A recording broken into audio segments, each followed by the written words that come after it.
7 F5s. 4 in the opening of the match, 1 through the announce table, 1 to counter that fall from grace. Yeah, 7 F5s. And Brock Lesnar still barely won. So tell me this, why is everybody talking about Oba's loss when Brock Lesnar just told us he is terrified of Oba Femi?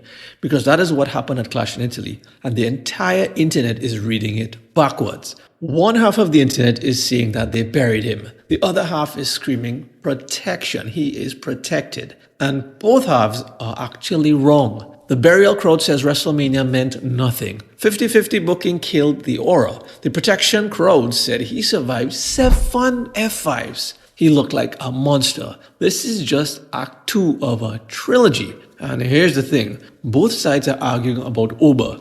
This match wasn't about Oba Femi. This match was actually about Brock Lesnar. Now look at the psychology behind this. Watch what Brock actually did in that ring. Attacked before the bell. Before the bell. That is not the beast. That is a man trying to end something before it starts. Then he hit 4 F5s back to back. 4. That is not dominance. That is, he's panicking.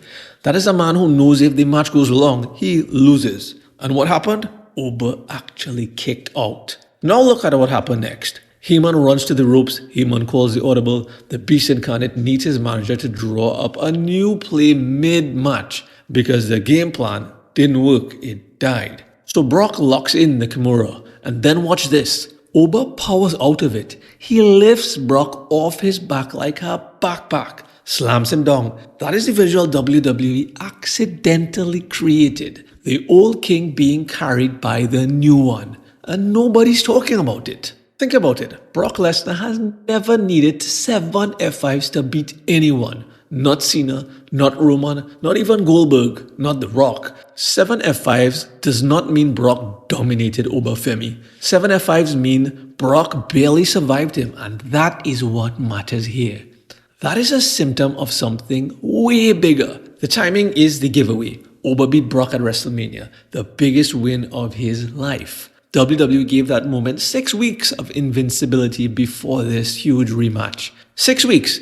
That is not a trilogy structure. That is clearly impatience. Cody and Seth, you remember they worked because Cody swept 3-0. Roman's Brock saga played out over years. Oba got 6 weeks before WWE got nervous and pulled the trigger. But here's the thing. The match told one story. The result told clearly another one. If you book a guy to need 7 finishers to win, you cannot have him win. You just spend 20 minutes telling the audience your monster barely survived. Then you raise his hand. They are contradicting themselves. And that is Triple H's fraud era in one match. Beautiful matches, cowardly decisions.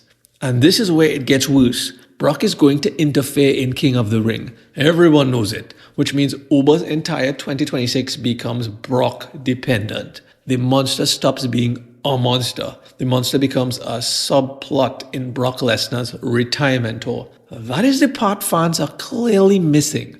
And then there is Gunther. Rumors had Gunther retiring Brock at SummerSlam in Minnesota. But Meltzer says Oba's trilogy is coming and Oba wins. So who gets Brock last match? If it is Oba, Gunther loses his biggest moment ever. If it is Gunther, Oba's trilogy ends in Saudi Arabia on a B show. WWE built 2 endings for one beast and committed to neither. That is Triple H's fraud in a nutshell. Promise everything, deliver like 50% of it. Hope nobody notices.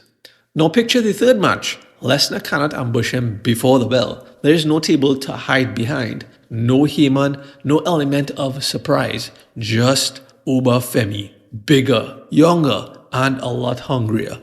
Looking at the Beast like the Beast just looked at him in Italy. Brock didn't beat Oba at Clash in Italy. Brock survived him. And survival is what prey does, not the predator. So when they meet for the third time, when Brock has nothing left in the bag, when there's no ambush left to spring, who's actually the predator now? Because Brock didn't beat Oba Femi in Italy. Brock just confirmed who's next.